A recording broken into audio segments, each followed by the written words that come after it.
Good evening friends. আজ আমার recipe ছোলার ডাল দিয়ে লাউ। একদম নতুন স্বাদে নতুন পদ্ধতিতে লাউ রান্না করেছি।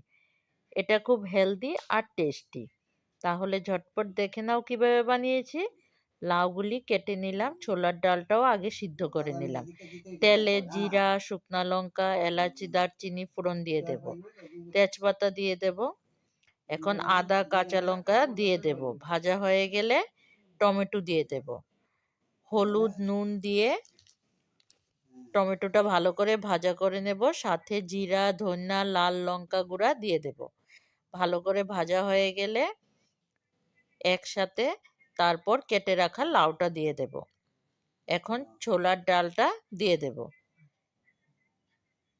কিছু সময় একটু ঢাকা দিয়ে দেব, তাহলে লাউটা সিদ্ধ হয়ে যাবে। তোমরা এভাবে একবার খেয়ে দেখো, অন্যরকম স্বাদে, একদম নিরামিষ, খুব ভালো লাগে। লাউটা সিদ্ধ হয়ে গেছে। এখন অল্প চিনি আর ঘি দিয়ে দেব। সাথে ধনেপাতা দিয়ে নামিয়ে নেব। আমার রেসিপি ভালো লাগলে লাইক কমেন্ট করে দিও। Thank you for watching.